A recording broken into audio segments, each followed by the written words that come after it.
South ઇન્ડિયનનું નામ લઈએ એટલે ઇડલી તો તરત જ યાદ આવે. આજે આપણે એકદમ famous South Indian special idli બનાવીશું. હેલો ફ્રેન્ડ્સ, તમારું સ્વાગત છે ઘરનું જ કિચનમાં. આજે આપણે બનાવીશું સોફ્ટ સ્પોન્જી મસાલા સાથે આ ઇડલી ખાવાની એટલી મજા આવે છે કે સવારનો નાસ્તો જો એકવાર કરી લેશો તો તમારે બપોરે પણ જમવું નહીં પડે. એટલી ટેસ્ટી અને એકદમ પરફેક્ટ માપ સાથે આથો લેવાની પરફેક્ટ રીત સાથે આપણે બનાવીશું તો સોડા પણ એડ નહીં કરવો પડે અને એકદમ પરફેક્ટ ઇડલી તૈયાર થશે. તો ચાલો બનાવીએ સાઉથ ઇન્ડિયન સ્પેશિયલ ઇડલી. તો એના માટે સૌથી પહેલાં આપણે દાળ ચોખા પલાળી લઈએ. તો એક વાટકી આપણે અડદની દાળ સાથે 2 વાટકી ચોખા લેવાના. કોઈ પણ બ્રાન્ડના ચોખા લેવાના, ખાસ બાસમતી ચોખા આવે તે નથી લેવાના.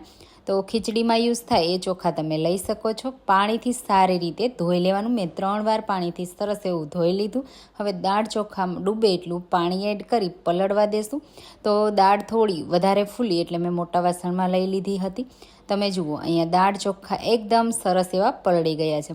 દાળને આપણે માત્ર 4 કલાક જ પલાળવાની છે. ચોખાને તમે ઓવરનાઇટ પણ પલાળી શકો છો. દાળને માત્ર 4 કલાક જો પલાળશો તો તમારું ઇડલી ઢોસા બેટર એકદમ પરફેક્ટ બનશે અને તમે આ રીતે જો બનાવશો તો તમારી ઇડલી એકવાર નહીં દર વખતે પરફેક્ટ જ બનશે. હવે આપણે જે દાળ પલાળીને રાખી હતી એ જ પાણીથી આપણે પીસીને આ રીતે દાળને તૈયાર કરી લેવાની. તમે જુઓ એકદમ સ્મૂથ પીસવાની. તો મેં 2 થી 3 ટેબલ સ્પૂન જેટલું જ પાણી એડ કર્યું હતું ને આ રીતે દાળ થીક રહે એટલું આપણે બેટર તૈયાર રાખવાનું. તો દાળને એકદમ સરસ આપણે થીક પીસવાની છે. હવે જે ચોખ્ખા પલાળીને રાખ્યા છે એમાંથી બધું પાણી કાઢી લેવાનું. તમે જુઓ અહીંયા બિલકુલ પાણી નથી, મેં બધું પાણી કાઢી લીધું. અને ચોખાને પીસતી વખતે જો તમારી પાસે નાની સાઈઝનું મિક્સર જાર હોય તો એનો જ ઉપયોગ કરજો, એટલે એકદમ સરસ એવા પીસાઈ જશે. હવે આપણે એમાં સાદું પાણી એડ કરીશું. તો મેં 1/4 કપ જેટલું એડ કર્યું છે. જેટલું બને એટલું સ્મૂથ આપણે બેટર તૈયાર કરી લેવાનું. તો તમે જુઓ આ રીતનું પતલું બેટર તૈયાર થશે. તો જે દાળનું બેટર આપણે થીક રાખ્યું છે અને ચોખાનું બેટર આપણે થોડું પતલું કરીશું તો બંને બેટર એકસાથે મિક્સ થશે તો એકદમ પરફેક્ટ થઈ જશે. તો બધું બેટર આ રીતે તમે જુઓ પીસવામાં મેં ફરીથી થોડું પાણી એડ કરી તૈયાર કરી લીધું. હવે દાળ અને ચોખાને એકદમ સારી રીતે મિક્સ કરી લેશું. તમે જુઓ દાળ સરસ એવી થીક હતી એટલે બેટર આપણું સરસ એવું થીક તૈયાર થયું અને બિલકુલ એમાં ચોખાની કણી નથી. હવે આપણે ઢાંકીને 7 કલાક માટે રહેવા દેશું. ત્યાં સુધીમાં આપણે પોળી મસાલો તૈયાર કરી લઈએ. એના માટે આપણે 1/4 કપ અડદની દાળ, 2 ટેબલ સ્પૂન ચણાની દાળ, બંને દાળને આપણે હલકો ગોલ્ડન કલર આવે ત્યાં સુધી શેકી લેવાની છે.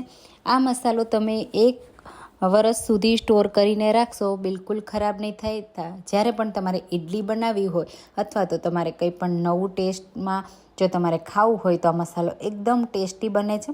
તો તમે જુઓ અહીંયા દાળ સરસ એવી બ્રાઉન થઈ ગઈ. હવે આપણે કાઢી લેશું, ઠંડી થવા દેશું. ત્યાં સુધીમાં એ જ પેનમાં આપણે 2 ટેબલ સ્પૂન સફેદ તલ, એને પણ એકદમ સરસ એવા શેકી લેશું. તો તલને શેકાતા બહુ ઓછો સમય લાગે છે એટલે ખાસ આપણે ગેસની ફ્લેમ એકદમ લો રાખવાની, નહીં તો તલ છે એ બળી જશે. તો તમે જુઓ તલ સરસ એવા આ રીતે ફૂટવા લાગ્યા છે. બસ હવે આપણે વધારે એને શેકવાના નથી. તો હવે આપણે આ તલને એક પ્લેટમાં કાઢી લઈશું. એને પણ આપણે ઠંડા કરી લેવાના. તો હું દાળ અને આપણે તૈયાર કરી છે એમાં જ તલ કાઢી લઉં છું. હવે એ જ પેનમાં આપણે ફરીથી 5 થી 6 સૂકા લાલ મરચાં, જો તીખાસવાળા હોય તો તમારે ઓછા એડ કરવાના. મેં અહીંયા કાશ્મીરી લાલ મરચાં એડ કર્યા છે એટલે 5 થી 6 એડ કર્યા છે. એનાથી ખૂબ જ સરસ એવો કલર આવશે. હવે એ પણ સરસ એવા શેકાઈ ગયા છે તો એને પણ પ્લેટમાં કાઢી લઈએ. હવે આ બધી વસ્તુ ઠંડી કર્યા પછી મિક્સર જારમાં એડ કરી દેશું. અને તમે જુઓ આ રીતે મરચાં ઠંડા થશે એટલે એકદમ સરસ એવા ક્રિસ્પી થઈ જશે છે ને. એકદમ સરળ રીત આ મસાલો આટલા મસાલામાંથી ઘણો બધો બનશે અને તમે વારંવાર યુઝ પણ કરી શકશો. હવે આપણે એમાં થોડા બીજા મસાલામાં થોડી હિંગ અને સ્વાદ પ્રમાણે મીઠું એડ કરીશું અને મસાલાને જેટલો બને એટલો એકદમ સ્મૂથ વાટી તૈયાર કરીશું.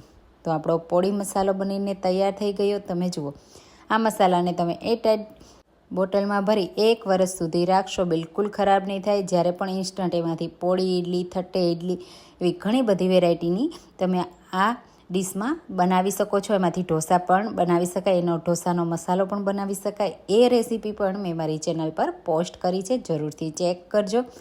હવે અહીંયા 7 કલાક થઈ ગઈ છે. આપણું ઇડલી બેટર તૈયાર થઈ ગયું. તમે જુઓ કેટલું સરસ ફર્મેનેટ થયું છે, એકદમ જાળીદાર થયું છે. તો અહીંયા મેં મીઠું એકદમ સરસ રીતે એડ કરી દીધું છે અને હવે આપણે એકદમ સારી રીતે મિક્સ કરી લઈશું. તો મીઠું એડ કર્યું ત્યારે મારો વિડીયો બંધ થઈ ગયો હતો, એટલે તમારે સ્વાદ પ્રમાણે મીઠું એડ કરી દેવાનું. હવે ઇડલી બેટર એકદમ તૈયાર છે.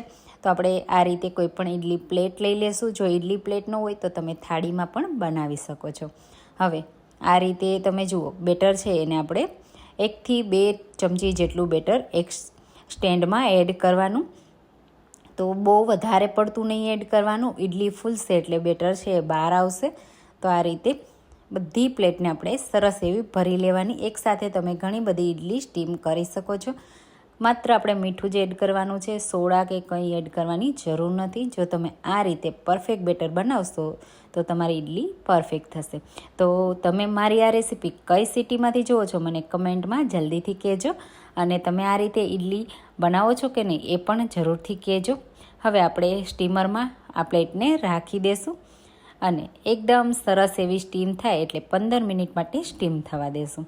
15 મિનિટ પછી આપણી ઇડલી બનીને તૈયાર થઈ ગઈ. તમે જુઓ કેટલી અંદરથી જાળીદાર બની છે, ઉપર આ રીતે સ્પોટ બન્યા છે.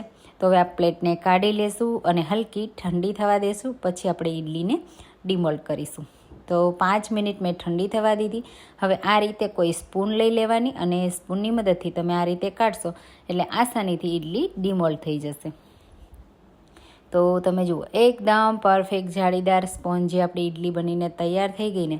તમે આ રીતે પ્રેસ કરો તો એની ઓટોમેટિક પાછી એની જગ્યાએ આવી જાય અને એકદમ સ્પોન્જી બની છે. તો આપણે આ ઘી પોળી ઇડલીને સર્વ કરવા માટે આ રીતે કોઈ પણ પ્લેટમાં 2 ટીસ્પૂન તૈયાર કરેલો પોળી મસાલો, 3 ટીસ્પૂન ઘી એડ કરીશું.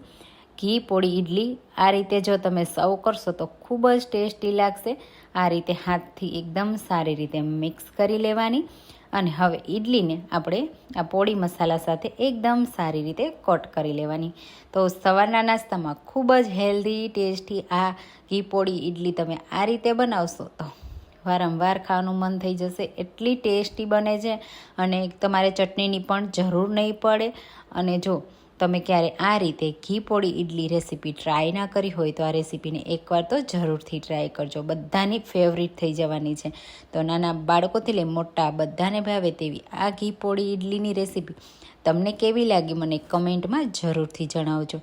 અને એકવાર આ રીતે ઘી પોળી ઇડલીની રેસીપી જરૂરથી ટ્રાય કરવાનું ભૂલતા નહીં. તો ચાલો ફરી મળીશું એક નવી રેસીપી સાથે. ત્યાં સુધીમાં મારી રેસીપીને લાઇક કરજો, શેર કરજો અને મારી ચેનલને સબસ્ક્રાઈબ કરજો. Thank you for watching.